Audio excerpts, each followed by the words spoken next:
नमस्कार। कभी ये सोचा है कि ये जो दुनिया हमारे आसपास है, जिस कुर्सी पर कोई बैठा है, जो पानी कोई पी रहा है या जिस हवा में हम सब सांस ले रहे हैं, ये सब कुछ आखिर बना किस चीज से है? तो चलिए आज इसी बड़े सवाल का जवाब ढूंढने निकलते हैं, हमारी रोज की दुनिया से लेकर उसके सबसे छोटे, सबसे बारीक हिस्से तक। जरा 1 मिनट रुकिए और अपने चारों तरफ नजर दौड़ाइए। कोई किताब होगी, एक कप, शायद किसी का फोन। ये सारी चीजें कितनी अलग दिखती हैं ना, अलग महसूस होती हैं, पर क्या इनमें कुछ एक जैसा भी है? यही सवाल साइंस की दुनिया के बिल्कुल सेंटर में है। तो साइंटिस्ट्स इस चीज को एक खास नाम देते हैं, पदार्थ। मतलब बहुत सिंपल है, कोई भी चीज जिसमें वजन हो और जो जड़ा घेरे वो पदार्थ है। फिर चाहे वो धूल का एक छोटा सा कण हो या फिर कोई बहुत बड़ा ग्रह, सब कुछ पदार्थ ही है। अच्छा, अब बात थोड़ी और इंटरेस्टिंग होती है। देखिए, कुछ चीजें तो बड़ी सीधी सादी होती हैं, एक ही मटेरियल से बनी हुई, जैसे मान लीजिए कांच का एक गिलास। पर ज्यादातर चीजें जो हम देखते हैं ना, वो असल में कई अलग अलग पदार्थों को मिलाकर बनती हैं। जरा एक साइकिल या एक स्मार्टफोन के बारे में सोचिए, उनमें तो दर्जनों अलग अलग तरह के पदार्थ लगे होते हैं। और सबसे मजेदार बात क्या है पता है? कि हम एक ही पदार्थ से कितनी अलग अलग तरह की चीजें बना सकते हैं। लोहा ले लीजिए, उसी से कीलें भी बनती हैं, बर्तन भी और बड़े बड़े औजार भी। या फिर लकड़ी को देखिए, जिससे कुर्सी भी बनती है, मेज भी और दरवाजे भी। मतलब कच्चा माल एक, पर उसके रूप अनगिनत।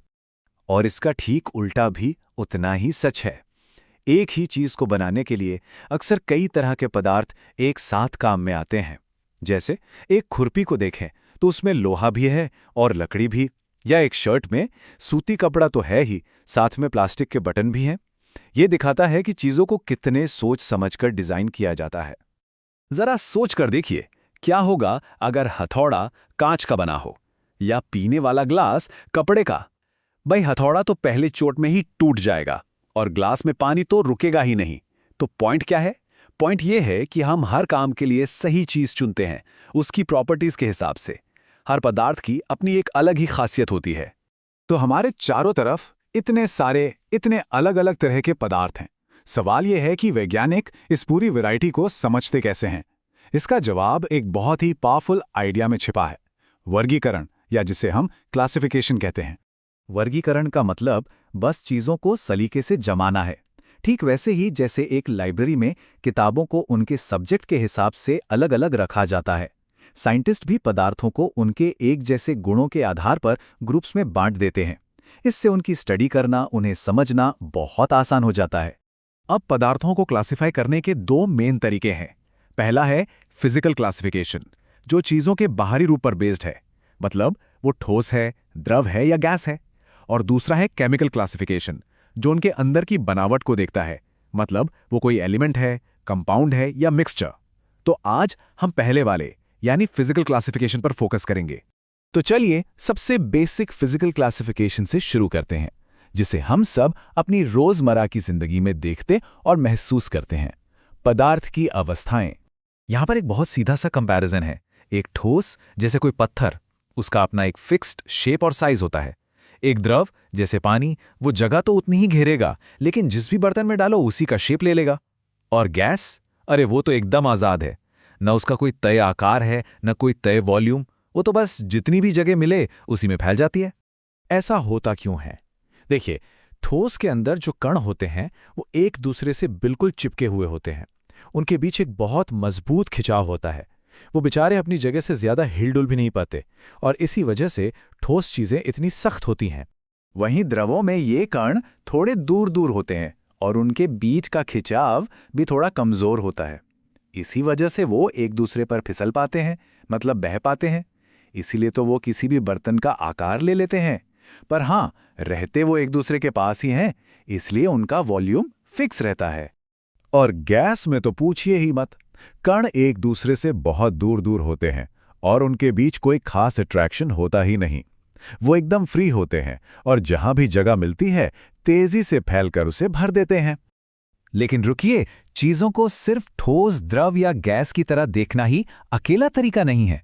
आइए कुछ और मजेदार तरीकों पर नजर डालते हैं, जिनसे हम पदार्थों को ग्रुप्स में बांट सकते हैं। एक तरीका है घुलनशीलता। कुछ पदार्थ जैसे नमक या शक्कर पानी में डालते ही गायब हो जाते हैं, मतलब घुल जाते हैं।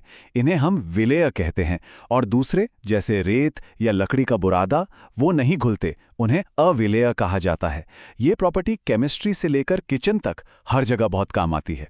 हम पदार्थों को इस बेसिस पर भी बांट सकते हैं कि वो लाइट के साथ कैसा बर्ताव करते हैं। पारदर्शी यानी ट्रांसपेरेंट पदार्थ जैसे कांच लाइट को सीधे आर पार जाने देते हैं। अपारदर्शी या ओपेक जैसे लकड़ी लाइट को पूरी तरह रोक देते हैं। और एक तीसरी कैटेगरी भी है, पारभासी या ट्रांसल्यूसेंट जैसे तेल लगा हुआ कागज, जिनसे धुंधला धुंधला दिखाई देता है। ये एक ऐसा क्लासिफिकेशन है जिसे हम छूकर महसूस कर सकते हैं। कठोरता। कुछ पदार्थ जैसे लोहा या पत्थर बहुत कठोर होते हैं, उन्हें दबाना मुश्किल है। वहीं दूसरी तरफ रुई या स्पंज जैसे पदार्थ बहुत मुलायम होते हैं, जो आसानी से दब जाते हैं। और आखिर में एक और प्रॉपर्टी है चुंबकत्व। कुछ पदार्थ जिन्हें हम चुंबकीय कहते हैं, वो चुंबक की तरफ खिंचते हैं, जैसे लोहा, निकेल और कोबाल्ट।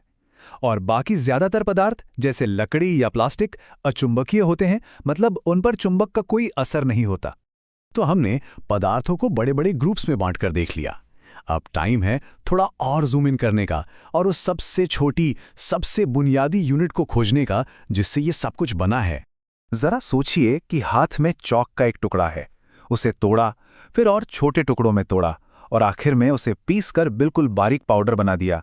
अब ये कल्पना कीजिए कि उस पाउडर के सबसे छोटे कण को भी तोड़ते जा रहे हैं, तब तक जब तक वो सबसे छोटा कण न मिल जाए जिसे और तोड़ा ही नहीं जा सकता। यहां पर दो बहुत जरूरी शब्द आते हैं, अणु और परमाणु। अणु यानी मॉलिक्यूल किसी भी पदार्थ का वो सबसे छोटा कण है जो अकेले रह सकता है, लेकिन परमाणु यानी एटम उससे भी ज्यादा बेसिक है। ये वो बिल्डिंग ब्लॉक है जो केमिकल रिएक्शंस में हिस्सा लेता है। असल में हर चीज इन्हीं परमाणुओं से मिलकर बनी है। तो हमने एक काफी लंबा सफर तय किया है। हमने रोज दिखने वाली चीजों से बात शुरू की, फिर उन्हें अलग अलग पदार्थों में बांटा और फिर उन पदार्थों के सबसे छोटे बिल्डिंग ब्लॉक्स यानी परमाणुओं तक पहुंच गए। और ये हमें एक आखिरी और बहुत बड़े सवाल पर लाकर छोड़ता है कि अगर दुनिया की हर चीज कुछ गिने चुने तरह के परमाणुओं से ही बनी है, तो फिर इतनी सारी अलग अलग चीजें कैसे बन जाती हैं? लकड़ी, पानी, लोहा, प्लास्टिक और यहां तक कि हम और आप जैसे जीवित प्राणी भी। बस यही वो सवाल है जो केमिस्ट्री की दुनिया को इतना ज्यादा फैसिनेटिंग बनाता है।